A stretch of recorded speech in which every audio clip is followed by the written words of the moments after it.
오늘 갈라디아서 2장 11절에서 21절 말씀 가지고 아드 폰테스 다시 복음의 근원으로라는 제목의 하나님 말씀을 함께 나누도록 하겠습니다. 오늘은 많은 교회들이 종교 개혁 주일로 지킵니다. 그렇다고 해서 오늘을 종교 개혁 주일로 안 지킨다고 해서 교회가 교회다운 것이 아닌 건 결코 아닙니다. 1517년 10월 31일 독일의 마르틴 루터가 비텐베르그 교회 앞에 95개조 논조를 붙이고 신앙의 참된 의미, 복음의 근원이 무엇인지 찾고자 했던 날을 기억하는 날이죠. 어쩌면 기념하는 것보단 그대로 그 역동성을 가지고 지금도 우리가 살아가자라고 다짐하고 실제로 움직임을 실천하는 날이기도 합니다. 우리는 종교개혁이라고 부르지만 사실 더 정확한 의미로 말하면 종교개혁이라기보단 교회개혁 그리고 신앙개혁에 좀 더 가깝습니다. 어떤 한 종교의 잘못된 걸 그냥 고치고 이런 게 아니라 교회가 교회다운 모습으로 끊임없이 개혁하는 모습, 그리고 우리의 신앙이 멈춰있지 않고 끊임없이 개혁하는, 그래서 종교개혁주일은 교회개혁주일, 신앙개혁주일이라고 불리는 게 좀 더 가까운 의미를 담고 있습니다. 교회개혁주일은 교회가 개혁된 날을 기뻐하고 그날의 전통을 계속 사수하자란 얘기가 전혀 아닙니다. 당시 역사적 시점에서 멈추지 않고 끊임없이 개혁했던 그 속도, 그 역동성을 그대로 지금의 교회 공동체 가운데도 가져오는 것이죠. 우리 대한예수교 장로회라고 말하잖아요. 대한예수교 장로회는 신학이나 신앙은 아닙니다. 장로교라는 것은 교회 정치의 하나이고요. 우리 대한예수교 장로회, 우리 교단의 신학은 개혁주의 신앙입니다. 마치 죽을 여러분 어떻게 하면 죽이 눌러붙죠? 계속 어떻게 해야 돼요? 젖지 않으면 눌러붙어요. 여러분 도토리묵 써보셨어요?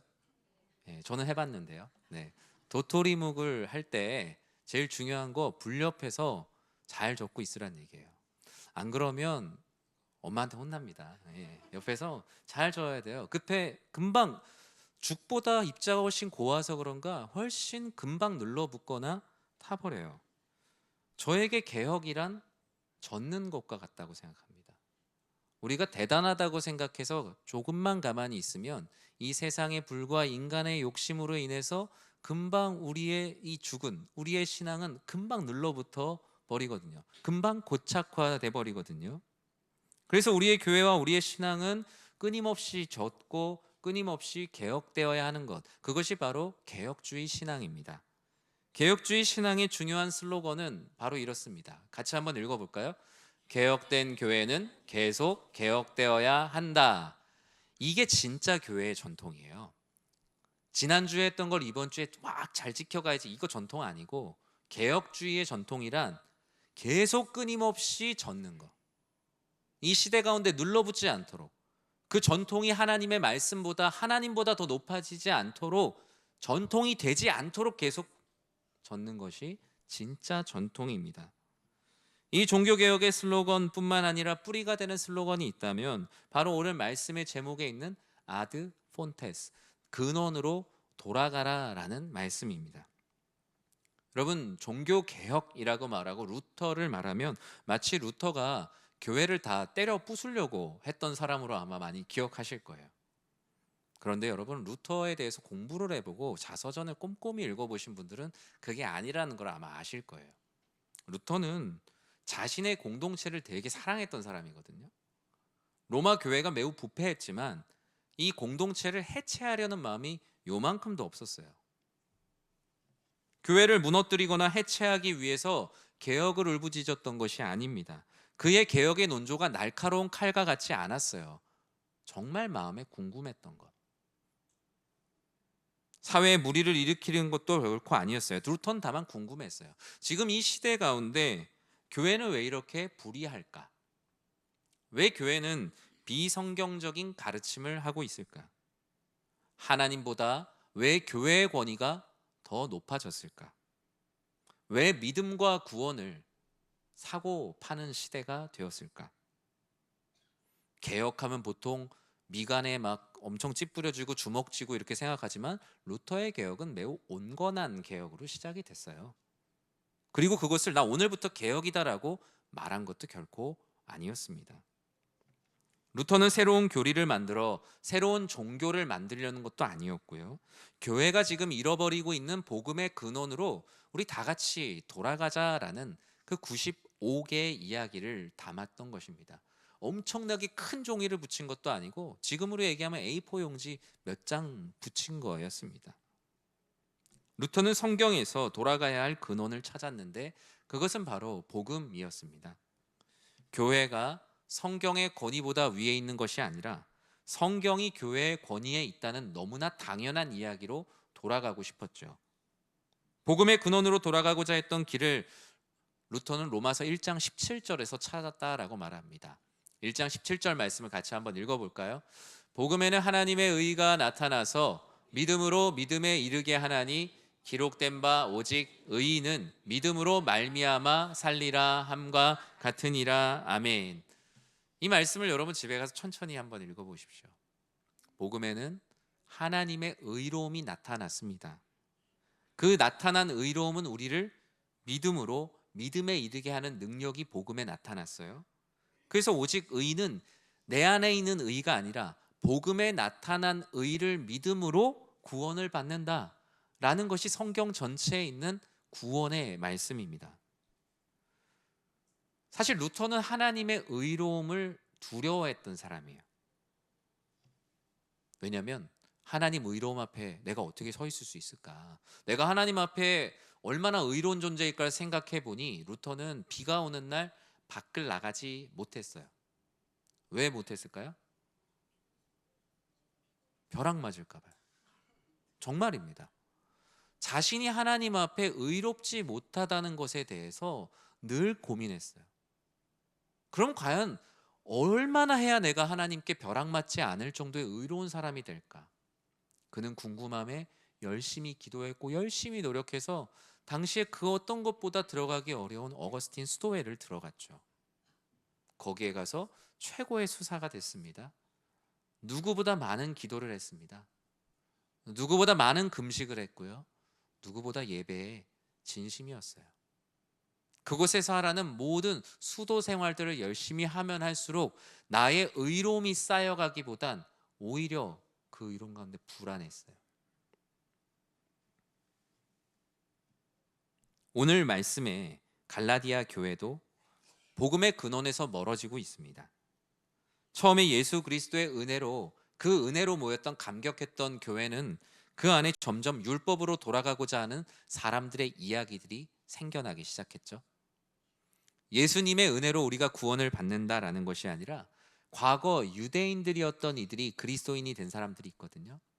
그들이 예수님을 믿었지만 마음 가운데 그런 생각이 드는 거예요. 아이, 그래도 할례는 받아야지. 그래도 우리가 지켰던 절기들은 다 지켜야지. 그리고 우리가 지켜왔던 정결법도 다 지키지 않으면 어떻게 구원을 받을 수 있겠어? 이미 복음이 있는데 내가 생각할 때 맞는 것을 교회 안에 들어와서 마치 바울이 전한 그리스도 예수의 복음은 완전하지 않은 것처럼 말하기 시작했죠. 바울은 이에 대해 매우 단호하게 얘기했어요. 1장 6절과 7절의 말씀 우리 같이 읽어볼까요? 함께 읽겠습니다. 그리스도의 은혜로 너희를 부르신 이를 이같이 속히 떠나 다른 복음을 따르는 것을 내가 이상하게 여기노라. 다른 복음은 없나니 다만 어떤 사람들이 너희를 교란하여 그리스도의 복음을 변하게 하려 함이라. 아멘. 바울은 너무나 이 모든 것들이 이상했어요. 예수님께서 십자가 은혜로 구원을 해주셨는데 자유를 주셨는데 왜 다시 자유를 떠나 스스로 굴레를 쓰려고 하냐는 것이죠. 바울은 이런 가르침을 다른 복음이라고 말했습니다. 루터가 그랬던 것처럼 바울도 갈라디아서 전체를 통해 이렇게 말합니다. 너희는 사람이 아니라 복음 앞에 서야 한다. 율법이 아니라 복음의 근원으로 끊임없이 돌아가야 한다. 갈라디아 교회에서 그 바울은 한 가지 사건이 있었다는 것을 오늘 본문에 기록을 합니다. 어떤 사건이냐면요. 우리가 알고 있는 베드로가 안디옥에서 복음을 막 전할 때는 이 복음 안에서의 자유함을 가지고 세리들도 만나고 유대인들이 죄인이라고 말하는 사람들을 다 만났어요. 만나서 같이 밥도 먹고 그들에게 복음도 전하고 이제는 유대인의 정결법 안에 거하는 게 아니라 복음 안에서 믿지 않는 이들에게 열심히 복음을 전했다고요. 그런데 예루살렘에 있는 강경 유대주의자들이 그 동네에 많이 온 걸 봤어요. 그러니까 베드로가 갑자기 위축된 거예요. 아, 예전에 저렇게 죄 있는 사람들이랑 어울리면 안 된다고 했지? 갑자기 어울리던 자리를 떠납니다. 그들의 눈을 피해요. 그러니까 어때요? 베드로가 그러니까 옆에 있는 사람들도 괜히 맞아, 우리 원래 이러면 안 되는 거였는데 라면서 그 죄인들과 함께한 식사의 자리에서 떠납니다. 심지어 우리가 알고 있는 바나바도 말이죠. 바울은 그 자리에서 베드로를 꾸짖었어요. 갈라디아서 2장 14절에 보면 뭐라고 꾸짖냐면, 그러므로 나는 그들이 복음의 진리를 따라 바르게 행하지 아니함을 보고 모든 자 앞에서 게바에게 이르되, 내가 유대인으로서 이방인을 따르고 유대인답게 살지 아니하면서 어찌하여 억지로 이방인은 또 유대인답게 살려고 하는 이런 일을 하고 있느냐. 바울이 베드로를 꾸짖은 것은 바울이 비난하기를 좋아해서가 아니에요. 베드로보다 더 높아지려거나 내가 더 대단한 사람임을 드러내려는 것도 결코 아니에요. 오히려 지금 이 율법의 요구에 굴복하고 있는 이 복음의 평화를 어떻게든 지켜내고자 했던 것이죠. 루터는 그의 갈라디아서 주석, 오늘 몇 번 제가 인용을 할 텐데, 갈라디아서 주석에서 지금 이 본문을 이렇게 말했어요. 바울은 베드로의 연약함을 지적하며 교회의 평화를 깨뜨린 것이 아니다. 오히려 율법에 굴복하여 다시 무너지는 이 복음의 평화를 어떻게든 지키고자 했던 것이다. 그는 유대주의자들, 율법주의자들의 말에 위축되어서 다시 자신감을 잃고 이전의 옛사람의 모습으로 돌아가려는 길에 있는 사람들을 붙들었어요. 바울은 베드로를 비롯한 여전히 유대교의 전통에 매여 있는 그들에게 복음으로 돌아갈 새 걸음을 오늘 본문에 말하고 있는데요. 우리 16절 말씀을 같이 한번 읽어보겠습니다. 사람이 의롭게 되는 것은 율법의 행위로 말미암음이 아니요 오직 예수 그리스도를 믿음으로 말미암는 줄 알므로 우리도 그리스도 예수를 믿나니 이는 우리가 율법의 행위로서가 아니고 그리스도를 믿음으로써 의롭다함을 얻으려 함이라. 율법의 행위로서는 의롭다함을 얻을 육체가 없느니라. 아멘. 오늘 본문은 복음의 근원으로 돌아갈 큰 세 걸음을 말하는데, 첫 번째는 우리의 신앙생활은 행위가 아니라 믿음으로 의롭게 되는 걸음을 걸어야 합니다. 사람이 의롭게 되는 것은 어떤 종교적인 행위가 아닙니다. 오직 예수를 그리스도라고, 예수가 나의 구원자임을 믿는 믿음이 나에게 의로움을 선물로 줍니다. 이 한 절이 루터가 가지고 있는 모든 생각을 뒤흔들었죠. 여러분, 그런 기도와 고민해 보셨습니까? 어떻게 하면 하나님이 보실 때 내가 의롭다고 할 수 있을까? 하나님이 보실 때 어떻게 해야 내가 의로운 사람일까? 뭘 해야 더 의로운 사람이 될 수 있을까? 루터는 이 고민 속에 잠을 자지 못했어요. 어거스틴 스토의 최고의 수도사였지만 끊임없이 자신을 채찍질하며 종교적 행위들을 계속 쌓아갔지만 도대체 어디까지 쌓아야 되는 건지에 대한 불안감은 그에게 계속되었죠. 그러던 중 로마서 1장과 오늘 본문 갈라디아서 2장을 읽었습니다. 성도가 의롭게 되는 것은 내가 뭘 해서 의롭게 되는 게 아니구나. 믿음의 대상이신 그리스도 예수를 나의 구원자로 믿을 때 그분께서 우리를 의롭다고 불러주시는구나. 모든 것이 그저 은혜이기에 나의 공로도 자랑할 것도 없고 다른 사람보다 내가 더 높다고 말할 것도 없고 그저 하나님 은혜에 감사하며 즐겁게 살아가는 것이 참된 신자의 삶이구나. 그는 바로 이때 이 시간을 갈라디아서 주석에서 이렇게 기록을 해놨어요. 나는 지금 이 말씀을 통해 제가 좀 생략을 해놨는데, 이전에 자기의 의로움으로 살아갈 땐 닫힌 천국 문을 계속 두드려도 열리지 않는 것 같은 마음이었다는 거예요. 그런데 내가 믿음으로 의롭게 된다는 걸 알게 되는 순간 그동안 그토록 두드려도 열리지 않았던 천국의 문이 열리는 것을 보았다. 하나님께서 나의 의로움을 요구하신 것이 아니라 그저 그리스도의 의를 나에게 입혀주셨다는 것을 믿어야 된다는 사실을 비로소 알게 되었다라고 말해요. 이 루터의 유명한 말이, 갈라디아서 말씀을 통해서 정리된 이 말이 종교개혁에 되게 중요한 한 문장을 만듭니다. 우리 같이 한번 읽어볼까요? 우리는 죄인임과 동시에 의인이다. 우리는 죄인이에요. 그런데 예수님께서 우리를 의롭다고 해주신 거예요. 내가 의롭다고 해줄게. 넌 여전히 욕심도 부리고 여전히 이 세상 가운데 하나님 앞에 죄도 짓고 살겠지만 내가 너를 구원한 이가 예수 그리스도라는 걸 믿으면 내가 나의 의로움을 너에게 주어 너를 의롭다고 칭해주겠다. 우리는 분명 죄인이지만 의인이라 칭함을 받게 됩니다. 이 모든 것은 내가 뭘 해서가 아니에요. 오직 예수님을 믿음으로 예수님의 십자가 공로가 나의 공로가 된 거죠. 내 공로로 이루어지는 게 아니라 십자가를 지신 예수님의 공로가 나의 공로가 되어서 우리는 의롭게 되는 거예요. 여러분, 우리의 신앙의 무게, 믿음의 무게는 내가 얼마나 잘했느냐로 재는 것이 아닙니다.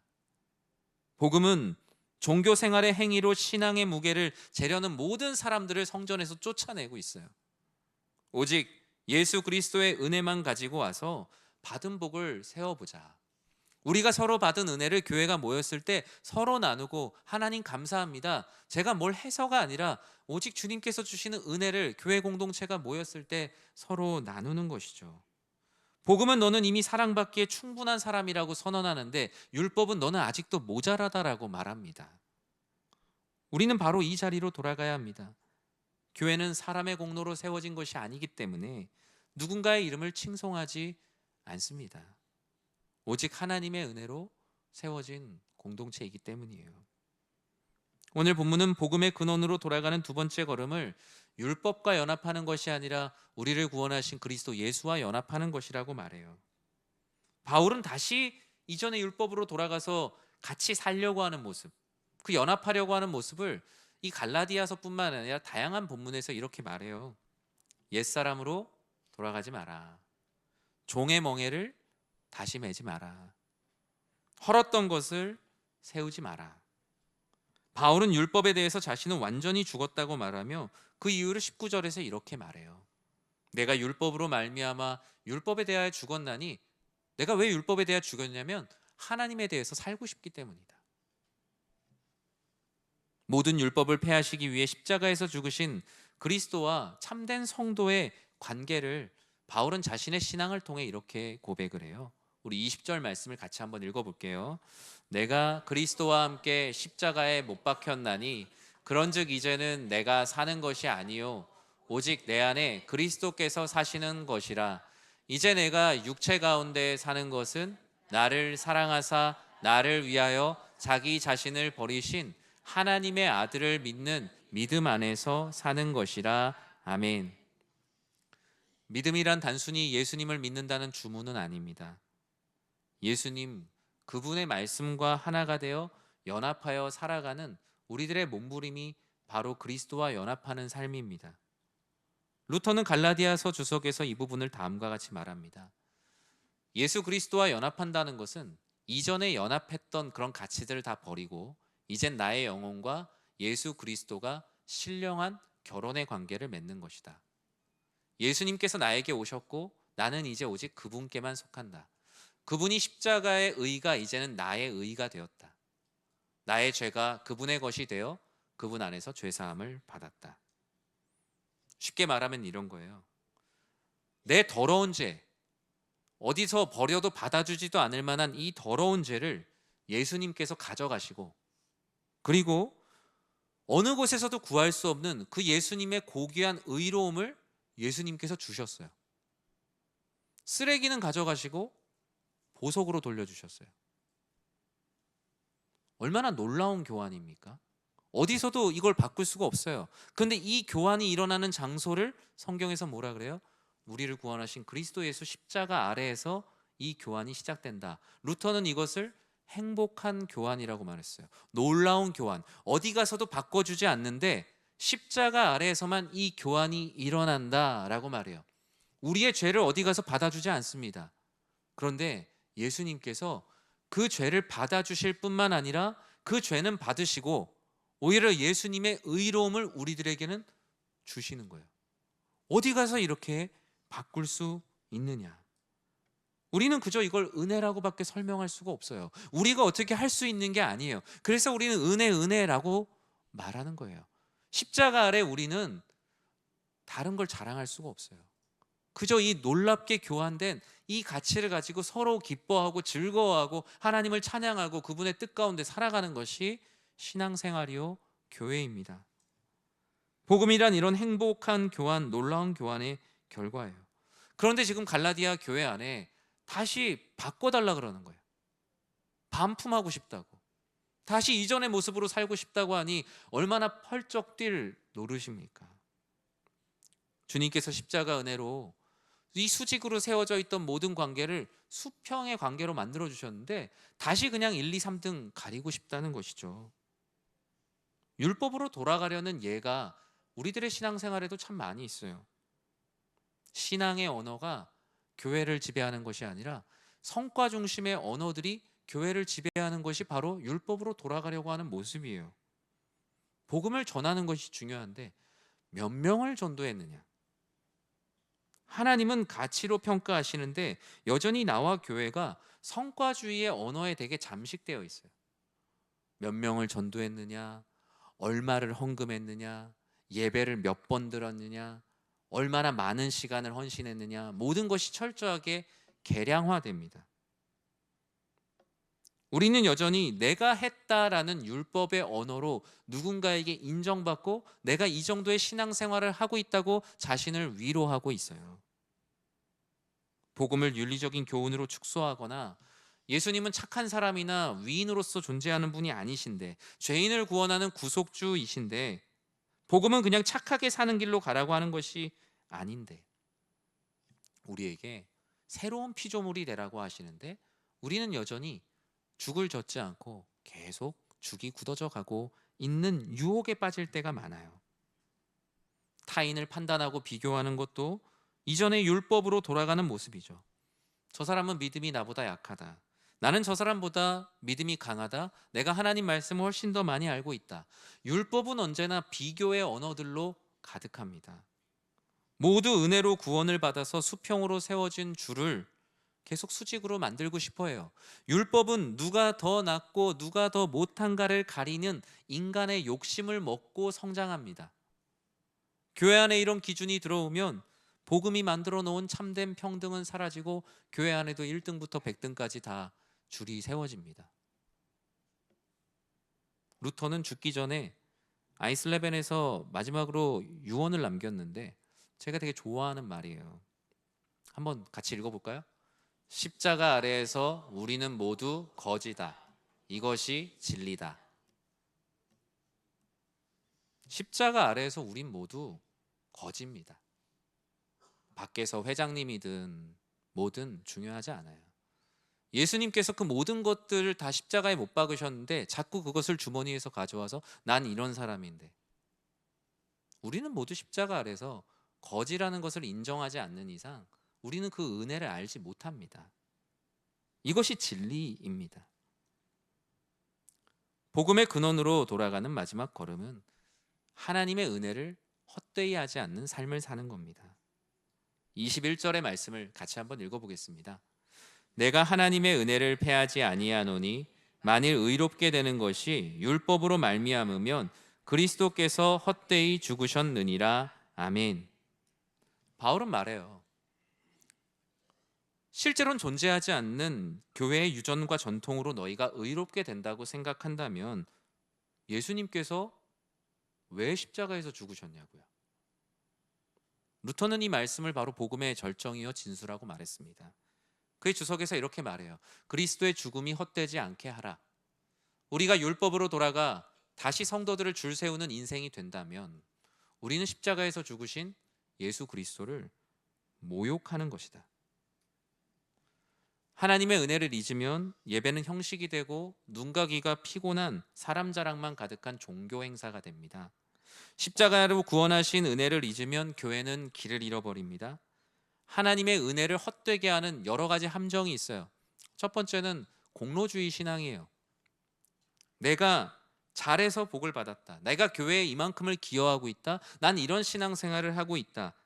은혜가 아닌 자기 행위를 근거로 내가 신앙생활을 잘 하고 있다라고 나 스스로를 판단하고 다른 사람들을 판단합니다. 기도회를 안 빠지니까 내가 복을 받을 것이다. 다른 사람보다 내가 헌금을 많이 하니까 내가 잘 되지 않을 수가 없다. 십자가의 공로가 아니라 자기 공로에 기대며 율법주의를 부활시키고 은혜를 헛되이 하는 것이죠. 예전에 한 시골 교회에 이제 목사님이 새로 부임을 하신 거예요. 그래서 이제 사역을 하시다가 교회가 뭔가 좀 변화해야 될 텐데 이렇게 생각을 해보면서 목사님이 생각하셨던 건 교회 주보에서 헌금자 명단을 빼는 거였어요. 그래서 헌금자 명단을 빼야겠다라고 이제 당의 장로님들이랑 얘기를 한 거죠. 헌금자 명단을 빼도 될 것 같습니다. 그랬더니 이제 한 장로님께서 말씀을 하신 거죠. 목사님, 이게 다른 게 아니라 그 주에 내가 왔을 때 지난주에 헌금이 잘 됐는지 안 됐는지 사람이 실수할 수 있으니까 그거 확인하려고 많이 이름을 넣는 거예요. 이제 실제로 그렇게 확인을 하시기도 하시니까. 목사님이 그러면은 주일날 예배가 끝나고 제가 헌금하신 분들께 다 전화로 연락을 드리겠습니다. 헌금이 잘 되었다고 연락을 드리겠다고. 근데 문제는 그것이 아니었던 것이죠. 그 교회 안에는 어떤 일이 있었냐면 한 성도님께서 교회 성도들이 헌금한 명단을 자기 나름대로 파일로 이렇게 정리해 놓으신 분이 있었어요. 이 장로님 11조를 하는데 한 달을 빼먹었네. 안수 집사님인데 헌금 생활도 안 하네. 자기 나름대로 성도들의 이 헌금과 헌신을 순위로 만들어 놓고 많은 사람들과 공유를 했던 것이죠. 그렇게까지 철저하게 하진 않더라도 우리는 외적으로 드러난 일들에 그 사람의 신앙을 판단하고 많은 일들을 합니다. 이 모든 것이 예수 그리스도께서 십자가에서 죽으신 것을 헛되이 하는 공로주의 신앙의 단면입니다. 그리고 그보다 무서운 것은 바로 방종의 신앙입니다. 하나님은 하나님 나라의 무임승차자가 되는 것을 어느 누구에게 원하지 않으십니다. 한 교회 공동체 안에서 정말 하나님의 은혜를 너무나 쉽게 생각하는 거죠. 모든 걸 하나님이 용서하시니까 괜찮아. 뭐 예배도 내가 드리고 싶을 때 드리면 돼. 내가 하나님께 시간도 안 드려도 되고 헌금 생활도 안 해도 하나님 다 이해해 주실 거야. 죄사함을 매우 쉬운 것으로 생각을 합니다. 예수님께서 십자가에서 피 흘리시고 돌아가시면서 우리의 죄를 사하시는 건데 그것을 너무나 쉽게 생각하는 거죠. 많은 세상 사람들이 그리스도인들의 그런 모습을 비판하지 않습니까? 기독교인들은 좋겠다. 죄 짓고 나서 그냥 기도해서 죄사함 받으면 되니까. 그 회개의 기도가 얼마나 눈물의 기도, 얼마나 애절한 기도가 되어야겠습니까? 은혜를 받았으나 삶의 변화가 없고 세상과 구별이 되지 않는 깃털보다 가벼운 성도가 된다는 것. 교회 공동체는 함께 짐을 지는 공동체가 진짜 교회 공동체거든요. 재정을 위해서도 교회 헌신을 위해서도 함께 짐을 지는 공동체가 바로 방종의 신앙으로부터 벗어나는 길이에요. 보네포는 이와 같은 무임승차자로 신앙생활하는 모든 이들에게 그것은 신앙생활이 아니라 값싼 은혜라고 말했습니다. 회개가 없는 신앙이요, 하나님께 헌신, 내 몸과 시간을 드리는 헌신이 없다면 그것은 하나님의 은혜를 헛되게 하는 것이라고 말했어요. 세 번째로는 번영신학이 우리의 모든 것들을 이 예수 그리스도가 죽으신 것을 헛되이 한다라고 말해요. 우리가 하나님께 감사를 순수하게 드리는 헌금과 봉사와 우리의 삶의 헌신 등 모든 것들이 그냥 내가 복받기 위한 수단이 된다면, 십자가보다 성공과 건강과 부가 설교의 중심이 된다면,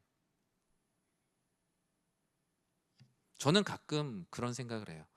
내가 성도님들의 가려운 곳만 긁어주려는 효자손 목사가 되는 건 아닐까? 진짜 필요한 병을 고치는 사람이 돼야 되는데 그냥 가려운 곳만 긁어주고 시원하다라며 돌려보내는 그 사이에서 고민하고 있는 목사가 아닌가 많이 고민을 합니다. 당시에 이 로마 교회가 어땠습니까? 은혜가 거래됐죠. 심지어 그 면죄부라 불리는 면벌부, 이 면벌부 같은 경우에 그렇게 비싸지가 않았어요. 심지어 은혜가 거래되고 마치 하나님은 사람을 위해 복을 공급해야 하는 복의 무한 공급자로 하나님을 전락시켰던 것이 바로 그때의 모습이었어요. 마지막으로 하나님의 은혜를 헛되이 하는 것은 바로 규모의 교회입니다.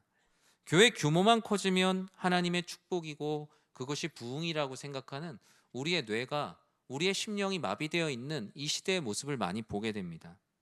하나님의 은혜를 규모로만 생각하는 것이죠. 그러면 여러분, 두세 사람이 모여서 예배드리는 교회는 박복한 교회인가요? 그렇지 않잖아요. 교회가 커지고 예산이 늘고 백화점처럼 모든 것을 다 해주면 하나님이 우리와 함께 하시고 우리 교회 되게 좋아졌다라고 우리는 쉽게 생각하지만, 은혜는 숫자나 규모에서 흘러오는 것이 아니라 언제나 우리를 구원하신 그리스도 예수 십자가 아래에서만 그 하나님의 은혜는 흘러오는 겁니다. 찬양은 좋은 스피커에서 나오는 것이 아니라 하나님을 찬양하고자 하는 좋은 성도의 믿음으로부터 나옵니다. 말씀도 대단한 그 사람의 말씀의 지식으로부터 나오는 것이 아니라 하나님의 말씀을 두려워하고 경외하는 목회자, 그리고 그와 같은 성도들의 입술로부터 나오는 것입니다. 우리는 교회의 건물의 높이보다 복음의 깊이를 더 고민해야 할 때입니다. 성령의 충만함보다 어떤 구조적인 충만함을 더욱더 구하고 있다면 거기에서도 우리는 진지하게 기도하고 고민하며 이 신앙의 균형을 맞춰가야겠죠. 말씀을 맺습니다. 오늘날 많은 교회들을 보면 복음적인 목회보다는 경영, 십자가 대신 교회의 브랜드를 점점 강조하고 있습니다. 이제는 교회도 브랜드 있는 교회, 브랜드가 없는 교회, 교회 브랜딩에 목을 매는 시대가 되었습니다. 복음은 어느덧 상품이 되었고 하나님의 은혜는 목회자가 설교를 통해 어떻게든 성도들에게 제공해야 될 서비스로 전락하고 있습니다. 다른 복음이라는 건 이단만 다른 복음이 아닙니다. 우리를 죄 가운데 서서히 죽게 하는 모든 것이 다른 복음이에요. 우리는 성공하는 교회, 잘 되는 목회를 복음의 결과로 오인하거나 오해하지 말아야 할 것입니다.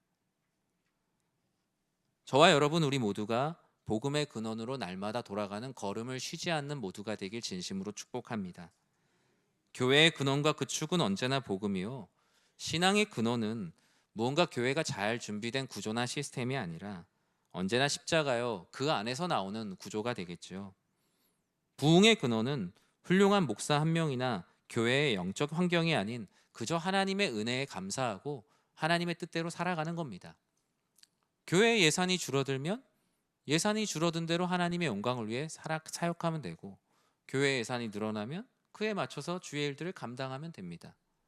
우리는 어떤 기업이 아니기 때문입니다. 규모의 교회가 아닌 은혜의 교회, 하나님 나라 안에서 진실한 성도의 삶을 살아가시는 우리 모두가 되시길 주님의 이름으로 간절히 축원합니다.